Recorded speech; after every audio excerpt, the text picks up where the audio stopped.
Welcome, eighth graders, to the ninth grade presentation. What we're going to do today is help you guys choose your classes for ninth grade and talk about some general high school information so you guys can make good, well-informed decisions. My name is Miss McCoy, and I'm one of the counselors at North Campus. We've got Miss Campo and Miss Cruel, also counselors at North Campus. There are three of us. So based on whatever your last name starts with, we'll determine who becomes your counselor, and we'll help you throughout your year at North Campus. Because we don't have a lot of time, we're going to go ahead and jump in and get started. The first thing we want to go over are the things that you need in order to graduate from high school. But understand, as we start talking about this stuff, these courses are to be done over a 4-year period of time. You're not going to try to get all this into your ninth grade schedule, okay? So we're thinking bigger picture here. So to begin, English, you need 4 full credits of English to graduate. In this sense, credits and years mean the same thing because you will need 4 years of English to graduate. We call them credits because you need to earn 4 credits. In order to earn a credit, you have to pass the class with at least a 70 or above at the end of the year in order to earn the credit for a particular year-long class. So for English, you need 4 credits. You're going to have an English 1 class in 9th grade, English 2 in 10th grade, English 3 in 11th grade, and English 4 your senior year. That's how you're going to earn your 4 English credits. Obviously, you have to pass all of those to get the credit. Math, 4 credits, same thing. Science, you need 4 credits. And social studies or history, you need 4 credits in order to graduate. The state, in addition to what we call the 4 cores, English, history, math, and science, requires 1 year of a PE class in order to graduate. That 1 year of PE can be done in 9th grade, 10th grade, 11th grade. You just need 1 year. Once you've completed that 1 year, you're done with that requirement and you don't have to take another one. Unless you're involved in something like athletics or something that you want to continue to be involved in, because we do encourage involvement. Let's say you're in athletics and you're in athletics all 4 years. You will get 4 PE credits, which is okay. You only need 1 to graduate, but if you earn 4, they still count towards the total that you need to graduate, the total credits. In addition to PE, you need 1 year of a fine arts credit to graduate. You also need 2 years of a foreign language in order to graduate. It does have to be the same language. Then you need 4 credits of endorsement electives. I'm sure that your junior high counselors have talked to you about endorsements and that sort of thing. But basically, endorsement electives, basically what that means is it's a career pathway of 4 classes. So let's say you want to be a nurse. You're going to have a nursing class in 9th grade, a nursing class in 10th grade, a nursing class in 11th, and a nursing class in 12th grade. That makes up your 4 credits or your 4 courses for an endorsement pathway. So that's essentially what it is. It's a career pathway.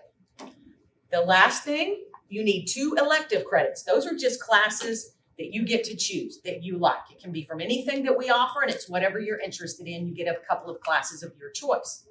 So all these things are to be completed over a 4-year period of time in order to graduate. So we want to talk a little bit more beyond the 4 core classes. We told you that you needed 1 year of a fine arts course in order to graduate. Examples of fine arts courses at North Campus would be things such as art, band, color guard, choir, orchestra, theater arts or tech theater, some theater classes. You only need 1 year to graduate. However, if you really enjoy fine arts, we highly recommend you stick with the fine arts program all 4 years, whether it's band, choir, or any of those things mentioned. So once you stick with that over 4 years, you will earn 4 credits for fine arts. And that's okay. You only need 1 to graduate, but if you earn 4, they count towards your total credits you need to graduate. PE, you only need 1 credit of PE to graduate. But like I mentioned earlier, if you happen to be in athletics, we encourage you to stick with a particular program all 4 years, get involved in something. If you do that, you'll end up with 4 PE credits, but you only need 1 to graduate. If PE isn't your thing, then you can, at North, choose to take a dance class for 1 year. Team sports is PE. ROTC is military stuff. If you do band at least 2 years, that gives you a full PE credit. And then we mentioned athletics. Those are your PE options at North Campus. In terms of foreign language, you do need 2 years of a foreign language in order to graduate. It does have to be the same language. Level 1, level 2 of the same language. You couldn't do like Spanish 1 and French 1. So it has to be 2 years of the same language. Your options, Spanish, French, German, computer science. We want to say caution you in one area with computer science. That will get you your 2 years of foreign language for high school graduation. Universities want you to have 2 years of a foreign language, most of them, when you go to get admitted to that university. Some universities do not recognize computer science as a foreign language. So you may want to check into the universities in which you're interested in attending to see if they will accept computer science as a foreign language. Because what happens if they don't and you get to college, they're going to make you take 2 years of a foreign language in college. It's going to be easier to knock it out in high school than to actually have to take it at the college level. So that, we just want to provide you with that information so you can do some checking if you need to. So those are the additional requirements beyond the cores that are required to graduate. Now let's look back at the cores for your 9th grade year. English, you have 2 options, guys. You can go English 1 or Pre-AP English 1. Pre-AP being an honors version of a class. When you take a Pre-AP class, you need to be really, really motivated to do the work because the curriculum is a little bit harder. There's more work expected in class, outside of class, more homework, more possible independent projects, group projects, that kind of thing. But the good thing about that is the honors level classes are on a higher grade point scale, which in turn can get you a higher class rank. We're going to talk about that in a minute because that's probably a new concept for some of you, but that's how honors classes are going to help you. So you will be able to choose English 1 or Pre-AP English 1. The next core class is math. Depending on where you are right now on your math track will depend on which math you choose. And we'll talk about that in a little bit. Science, you have 2 options. IPC, which stands for Intro to Physics and Chemistry, basically, or Biology Pre-AP. And we'll help you make that choice. Social studies, basically history. You see you have quite a few options there. World geography or world history are your regular options. If you're not interested in doing any kind of pre-AP or honors class, you can choose world geography or world history. The basic difference between the two is world geography is more about locations, people, cultures, that kind of thing. Where world history is more about historical events, dates, things of that nature. So whichever one sounds more interesting to you would be the one that you would choose. If you want to challenge yourself, we do offer world geography pre-AP. We don't offer pre-AP world history, but if you want to challenge yourself, you could take pre-AP world geography. Beyond that, you notice there's a class up there called AP, human geography. I want to explain the difference to you between the pre-AP and AP classes. Pre-AP are pre-advanced placement classes. The word AP stands for advanced placement. They prepare you to do well and go into the actual AP class. AP standing for advanced placement. If you sign up for AP Human Geography, that is a college level course. AP classes are college level courses. I want you to understand one thing about taking an AP class. Just because you pass the AP Human Geography class at the end of the year does not mean you get college credit for it. You get high school credit for it, but that doesn't dictate whether you get college credit. The way you earn college credit for an AP class is at the very end of the year in the AP class you will take an AP test, an advanced placement exam. Your score on that exam will determine whether you get college credit for that class. Different universities have different scores they expect, so depending on how you score, will determine whether that university is going to give you credit for that class. The main thing we want you to know is that if you sign up for an AP class, you are expected to take the AP test at the end of the year. The AP test is going to cost you some money. It's less than $100. I think it's about $85, somewhere around in there. The reason it costs money is because if you do well on that test and you get college credit for it, you already have some college hours and you're not even in college yet. It costs you that amount of money to take the test. But if you were to go to a college and sign up for human geography, you would pay a couple of $100 for that course at least. So you can take a test and potentially earn college credit for it. But no, if you sign up for an AP class, you are expected to take the AP exam at the end of the year. Okay, so those are your 4 core areas. From there, you hear me talk a lot about credits and earning credits. The way you earn a credit is at the end of the year in a year-long class, you have to have at least a 70 or above average in each one of your classes. So guys, y'all are going to have 7 classes next year. If you have a 70 or above average in each of those classes, how many credits do you think you're going to earn? 7, exactly. So you'll have 7 credits at the end of your 9th grade year. Credits add up each year. So obviously, ideally, we want you to earn all 7 credits. There is an opportunity to take what we call a flex class. A flex class is a 0-hour class. It's a class that happens before first period. Your hours at the high school are going to be 8:45 to 4. If you take a flex class, it begins prior to first period. You take that class all year, Monday through Thursday, and at the end of your year, if you pass everything with a 70 or above, you will have earned 8 credits. Most kiddos take flex classes if they need additional room in their 7-period day. Because let's say, for example, you want to take band off 4 years and you want to take art off 4 years, but you're having problems fitting maybe some of your other classes in that you want to take. So you can take one of the classes out of your 7-period day, move it up to flex, and that opens up a spot in your 7-period day. That's why most kiddos take flex if they need more room during the school day to take what they want to take. We don't really recommend you just go and take a flex class just for the fun of it, because think about it.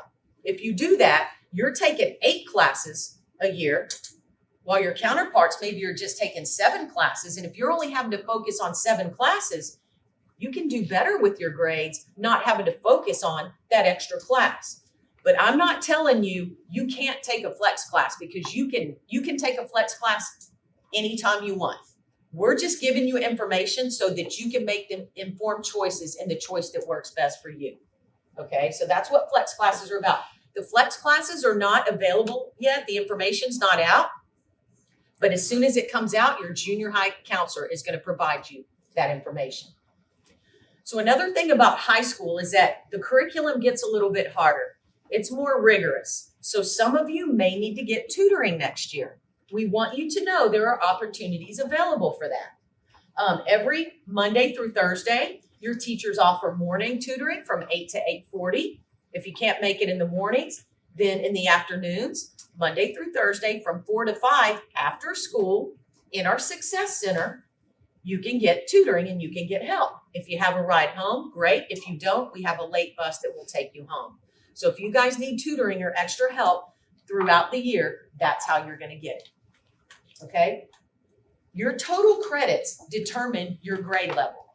Okay? So like I mentioned earlier, credits add up each year. So you have to earn at the end of your 9th grade year, you have to have earned at least 5 of your 7 credits in order to move on as a 10th grader to South. Okay? You have to, after 2 years of high school, earn at least 12 credits to move on to be a junior. At the end of 3 years of high school, you have to earn at least 19 credits to be classified as a senior. And then you need 26 total credits to graduate. And remember, you have to pass your classes to earn your credits. Now, there may be some situations where some of you may be elementary, junior high, for whatever reason, you didn't pass your classes, you weren't making some good choices, but you got passed on to the next grade anyway. That happens. It's called social promotion, because we can't have kids who are, for example, 15 years old in 6th grade or 5th grade, right? So you keep getting moved on. We want you to know that that stops when you get to high school, because high school starting in 9th grade becomes about credits. So technically, you could get older, keep getting older. You could be 20 years old and still be a 9th grader, guys, if you don't earn your credits. We want you to know that. You spend 186 days in each one of these year-long classes. We want you to come in and do it right the first time. Okay? Earn your credits. If for some reason you don't earn 5 credits next year, let's say you come in, you make some choices that aren't so good, and you only end up with 4 credits. Let's say, for example, you fail your English class. Generally, what's going to happen is you're going to be back for one of your periods at North Campus with the current 7th grade class. And then after you're working on that class at North Campus, you're going to travel to South Campus to work on your 10th grade classes. So you would have, if English is what you didn't pass in 9th grade, you're going to be redoing English at the 9th grade campus, but you're also going to be doing English 2 at South. You're going to have 2 English classes. Folks, you don't want to set yourself up like that. It's hard enough to do 1 English class. And like I mentioned earlier, you spend 186 days in each one of those classes. We want you to do it right the first time so that you can move on and stay up with your class. But the main thing we wanted you to know is that credits determine grade level and that the credits add up each year. And I mentioned earlier, you heard me talk about GPA and class rank, okay? That starts the beginning of your 9th grade year. The main thing we want you to remember is that if you take a regular class, it's not pre-AP or AP, it's going to be on a 4-point scale. Pre-AP or honors classes are on a 5-point scale. AP dual credit classes, which are college level classes, are on a 6-point scale. So the bottom line is this, and what we want you to know, the more challenging classes you take that you do well in, the higher you're going to be ranked in your class. So next year, all 4 junior highs are going to end up on the North Campus. That's over 1,000 kiddos.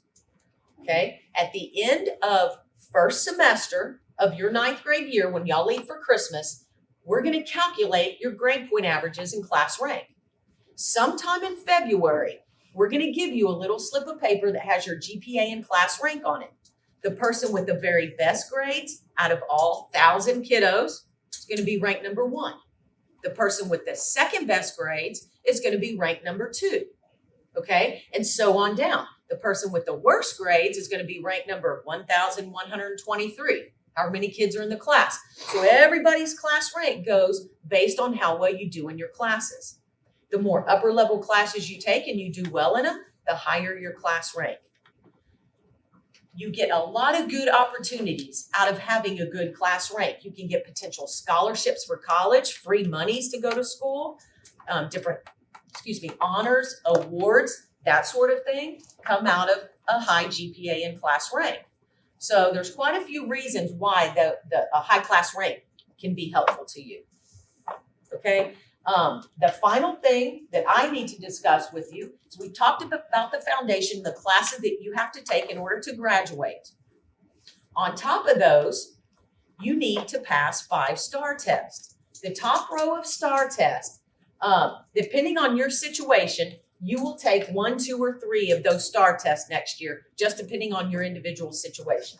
English 2 is 10th grade. U.S. History is a STAR test you take in 11th grade. You don't need to remember when you're supposed to take those. We just want you to understand you have to take 5 STAR tests in order to graduate, and those will happen throughout high school. So at this point, that's all I have for my part. I do want to turn it over to Ms. Campo at this point. She's going to talk a little bit more about endorsement, elective, and pathways for you. Okay? Okay. So I know you're all aware of all the different endorsements that we have, so I'll just review over them. We have our arts and humanities, business and industry, public service, STEM, and multidisciplinary. And I believe that y'all took a survey that told you which endorsement would be probably best for you, and y'all took a snapshot of it. So do most of y'all remember what your endorsement is? Okay. Well, if you don't, no problem, because I'm going to go through them, and maybe once I explain what each one is, that'll give you a refresher on which one that fits you the best. Okay, our first one is the arts and humanities. So if you are a student that you know all 4 years, you might want to take your band, your orchestra, theater, dance, arts, choir, or 4 years of a foreign language. If you fall into that category, then you will automatically have an endorsement in arts and humanities. Okay? Raise your hand if you think you might do one of those all 4 years. Okay.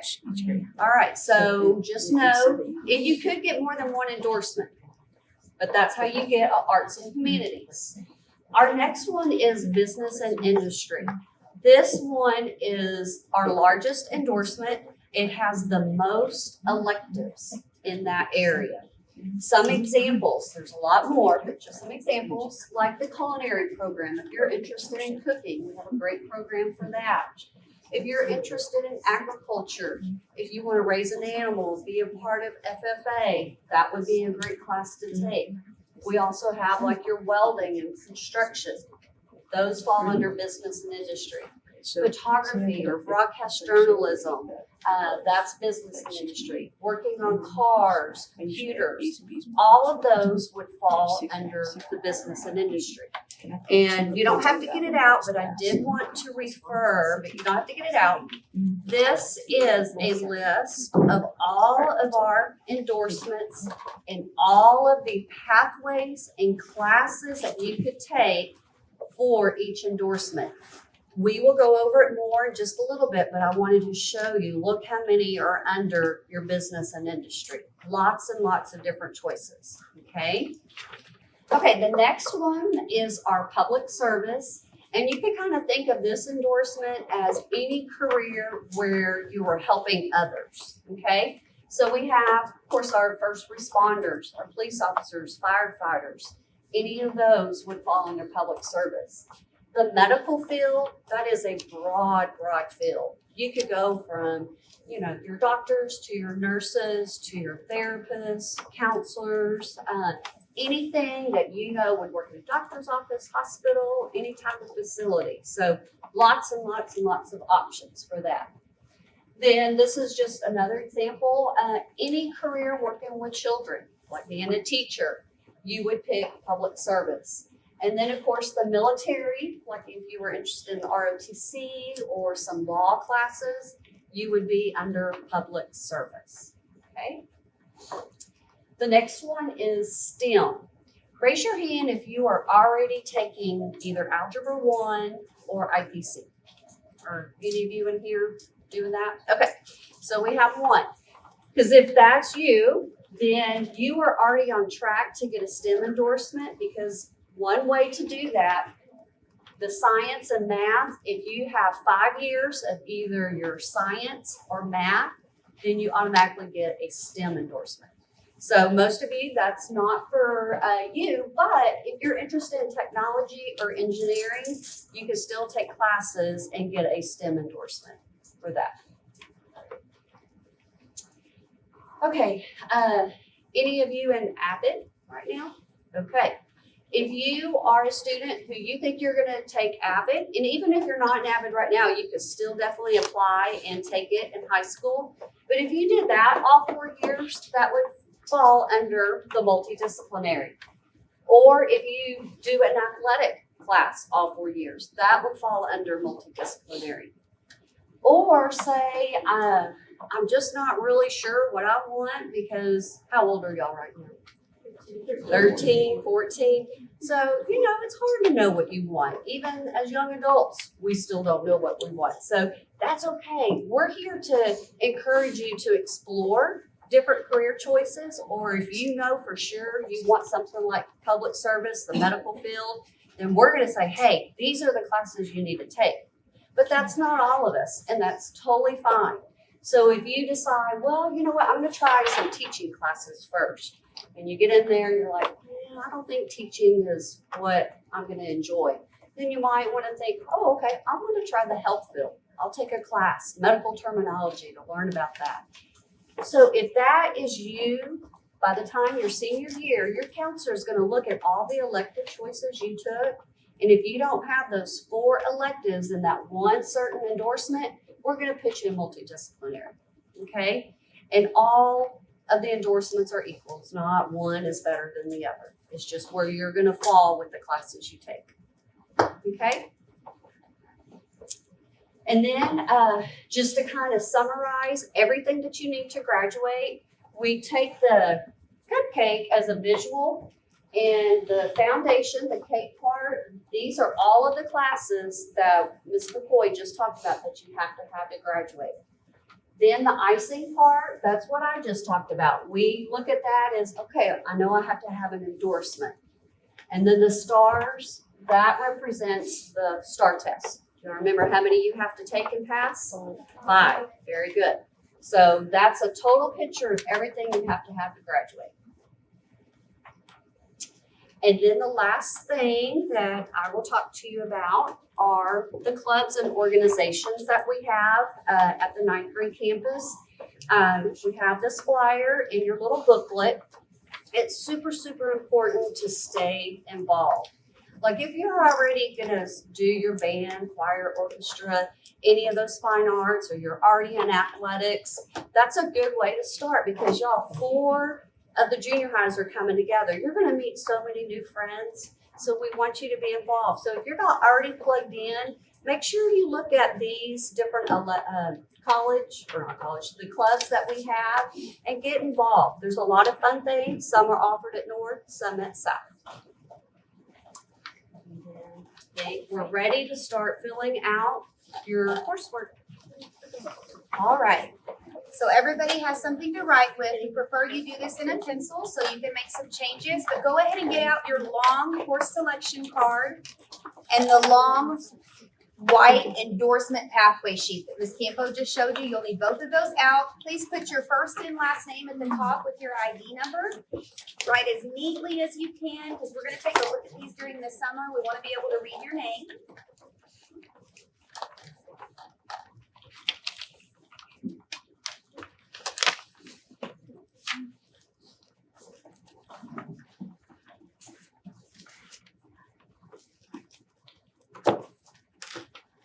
Your counselors have posted the due date for these, so if you want to go ahead and take a look at the white sheet, you can post the due date in the corner. Write the due date in the corner so you'll know when to submit it. We're going to need one of these from every 8th grader. Okay, and we're going to start with the yellow sheet first. So once your name is on everything, go ahead and put the yellow sheet on top. Right under your name, it's going to ask you for your endorsement. I know we've talked about that a lot during the presentation. If you remember what your endorsement is, go ahead and make a choice. You're welcome to select more than one if you think you're going to earn more than one. Lots of students do. And if you're not sure, like Ms. Campos shared, it should be a screenshot on your iPad from a survey you took with your counselors. You can take a look at that and get an idea what your answers were to that survey and what endorsement it was you selected in November. After that's done, go ahead and put your pencils down and look up here because we're going to go through this part piece by piece. Ms. Campo and Ms. McCoy kind of gave you an entire high school overview, and now we're going to talk just about 9th grade and fill out your course selection sheet. This first section is going to be your core classes from 9th grade. We're going to go ahead and start with English. You can go ahead and check off if you want to do English 1 regular or English 1 pre-AP.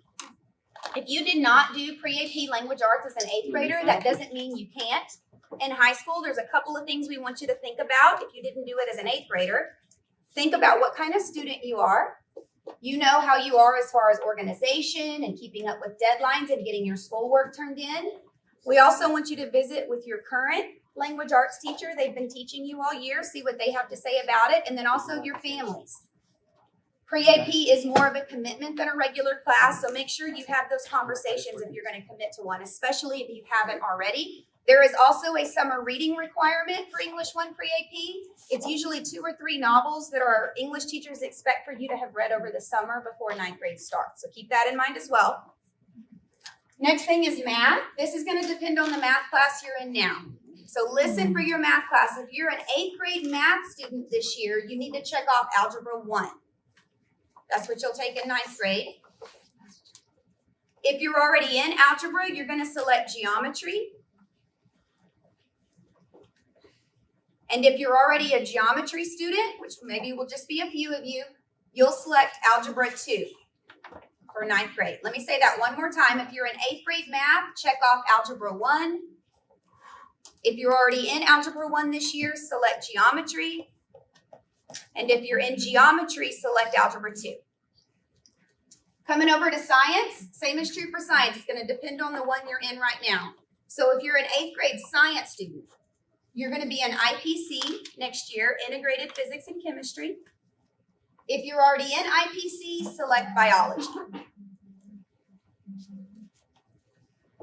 And then for social studies, like Ms. McCoy shared, you have a few more options. If you want to stay in a regular social studies class, your choices are world geography or world history.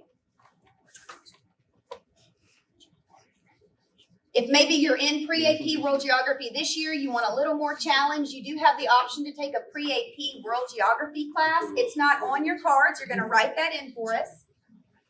So you can go ahead and select world geography pre-AP. If you want even more of a challenge and you're interested in the AP college level class that Ms. McCoy went over, you can go ahead and select that one. Remember all the things that she discussed about how you earn college credit in that class. It's not just by passing the class itself. You'll have to prepare and take that AP test at the end of the year, and that's how you earn the college credit. Make sure your parents are aware of all those things if you're signing up for human geography. So at this point, you should have all 4 core classes selected: math, science, English, and social studies. Are we good? In the middle of your yellow sheet, in the bold, right before we start the second part, there's a couple of sentences there I want you to read and circle for me. It talks about classes taught over at South Campus. Would you circle with your pencil that sentence in bold where it says courses with an asterisk? There are a handful of classes that 9th graders can take that are taught at the South Campus. We don't have them at North. You can tell what classes those are because they have one asterisk next to their name, and I'm talking about the bottom portion. We like for you guys to know and really pay attention to what those classes are because you're going to miss some class time. You're going to be taking a shuttle back and forth from North and South Campus, which means you miss about 10 minutes of the beginning of the class. It is your responsibility to keep up with any work you may have missed. So if that teacher does warm-ups that they take a grade on, or there's something important that they do right there at the beginning of class, which there usually is, it'll be your responsibility, maybe get a buddy in class, or touch base with that teacher during the week, communicate with them through email, whatever it takes to catch up. Plenty of our students do South Campus classes, North Campus classes that are taught at South, but you just need to be aware, and your parents need to be aware that you will be a little late when you're coming back from that bus trip.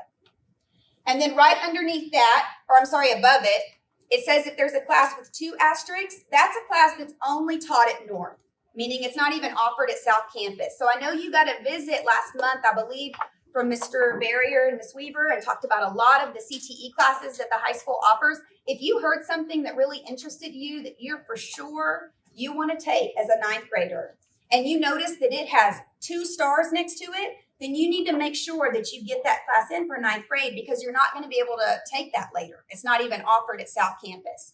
And once you're an upperclassman, 10th, 11th, and 12th grade at South, we don't bus you back for classes at North. So we make sure that you know what those classes are. We don't want you to miss out on something that you want to do, especially if it interests you. So keep that in mind when we're looking at the bottom portion. So now let's jump down. You've got 2 sides. You've already made 4 choices at the top. We do a 7 class period day at North. So how many more choices do we need to make? 3. We can only make 3 choices down here. I'm going to go over every section. You're not going to have a room in your schedule to pick something from everything I talk about. No 9th grader does. You're going to have to make some decisions about what you want to do next year and what's going to have to wait until 10th and 11th grade. And let me say this one thing too before we get into it. It's really important you pick the classes you want to do. Even if your card matches perfectly with a friend of yours, it's very unlikely that you'll end up with classes together. So it's okay to talk about it and ask questions or visit with older siblings, but make sure that this yellow card reflects what you want to be a part of in 9th grade and not what a friend does. Make sense? On both of these, make sure you're not making 3 selections from just one side. That's probably not going to be a good schedule for you. So those 3 choices need to be from both sides at the bottom. I'm going to go through every section. It starts with a fine art listing, and Ms. McCoy went over these. If there's a fine art class listed there that you know you want to be a part of, maybe you're already doing it here and you want to do it in high school, band, choir, art, that's wonderful. Go ahead and make a selection. Remember, you only need 1 fine art credit to graduate. So if none of those things are something you're going to be a part of, You get to make the choice. Am I gonna go ahead and start my fine art credit next year and just get it over with? Or am I gonna do some other things and wait on it? So you may or may not pick something from there. Also, your foreign language. I may have some students in here that took Spanish credit by exam. You would have been pulled out of class and given a test in Spanish to see if you can test out a Spanish 1. If that's you, we don't want you to pick a foreign language credit for 9th grade because you tested out of it. In fact, we'll do the same thing next year that they did here for you in 8th grade. We'll pull you out of class and test you for Spanish 2, and you may not ever have to sit through a Spanish class. So if you took the Spanish credit by exam, don't choose a foreign language credit. If that wasn't you, then take a look at the list, because this is going to be the majority of us. We offer Spanish, French, and German in this district, and you get to make a choice. Do you want to go ahead and start in 9th grade? Remember, you do need 2 years of a foreign language credit to graduate, so if you started in 9th, you'll finish up that 2nd year as a 10th grader, or you can make the choice to wait until 10th grade to start your foreign language requirements. We do offer pre-AP versions of all of those if you want to do an advanced level of those classes, and we also offer Spanish for Spanish speakers. If you are bilingual and you can read and write Spanish, Spanish for Spanish speakers might be a better fit for you instead of just a regular Spanish 1 class, since you already know the language. Our computer science options are there as well, if that's the route you want to take for foreign language. Now we're going to jump up to the top part and talk about the principles classes that are listed there. These are our CTE classes. You've got a 1-sheet paper, happens to be blue for you guys, but it could be a different color, a different year. This talks about just 9th grade electives.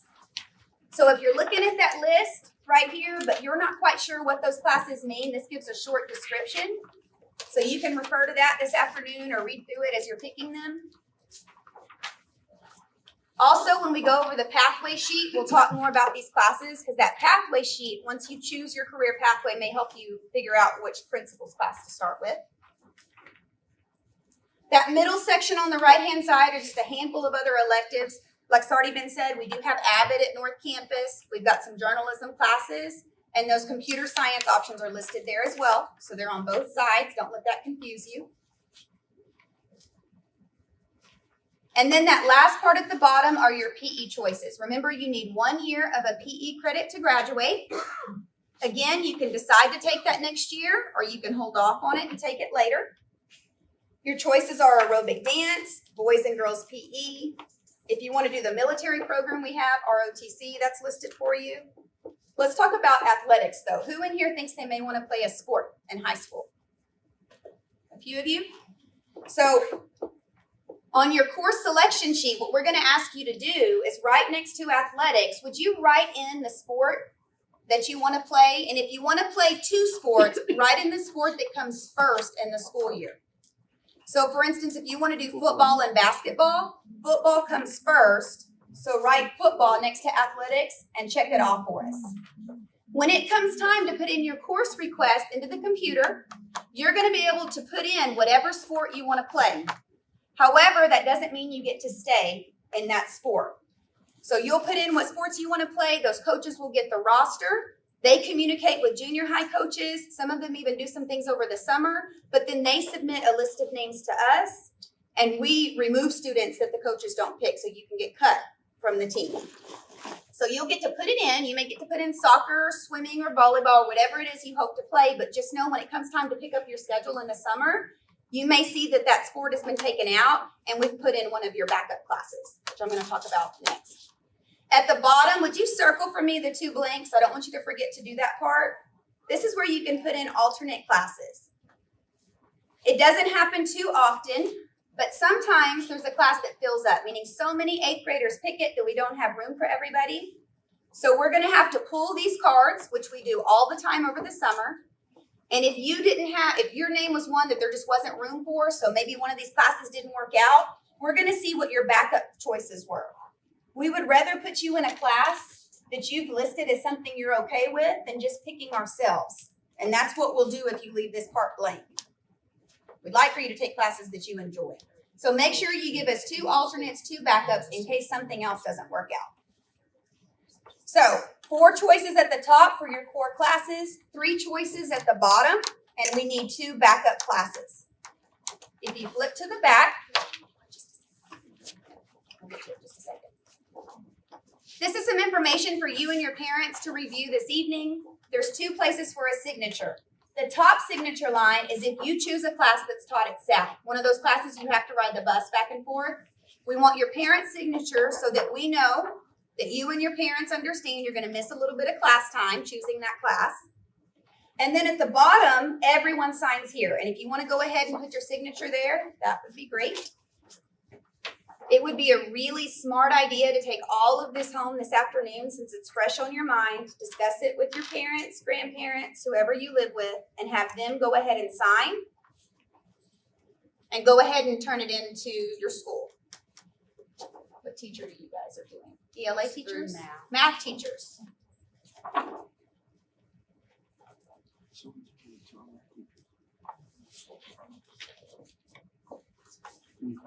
Okay, so now we're going to take a look at your white endorsement pathway sheet. There's not a place for your parent's signature on this, although there should be. So at the bottom, would you go ahead and write a line just to jog your memory and write parent sign and have your parents sign off on this tonight as well.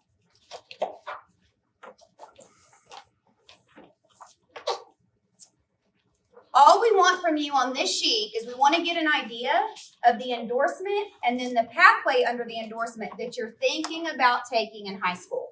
This does not lock you into anything.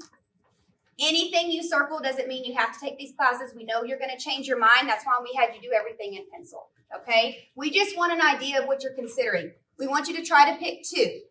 So I've got, if you want to flip one more, Ms. McCoy. Okay. So the way this packet is broken down, you'll see all 5 endorsements in there. You open it up, you're going to see arts and humanities, business and industry, public service. Beneath each of them are these little charts that we call pathways.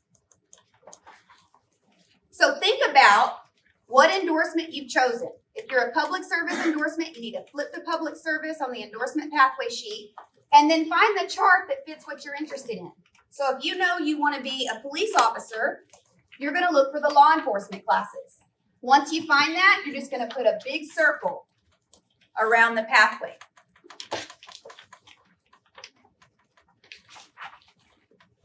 I know everybody's looking. If you could just look up here one time so that I know that you know. Again, you're going to find your endorsement, find the chart, what we call a pathway that matches what you're interested in. So if you're interested in being a teacher, find the teaching one. You're interested in being an architect, find the architecture one. And then circle it. You just want a big circle around that chart. Try to find at least 2 pathways you're interested in. Does that mean you have to take those classes next year if you circle it? No, it does not. We just like to have an idea of what you're considering. And try to do at least 2. This gets turned into your math teacher as well. So endorsement pathway sheet. In addition to your course selection sheet, everyone in your paperwork should have a pre-AP, AP contract. This is something else that's due to your math teachers. If you're signing up for an AP or a pre-AP class, or you're even considering it, we do want your signatures on that contract as well. It gives your parents a lot of information about what's required in that class and also what it takes to get out of that class. So we need initials on all those lines, signatures on the bottom. One side is pre-AP, one side is AP. On the pre-AP side, they left off geometry.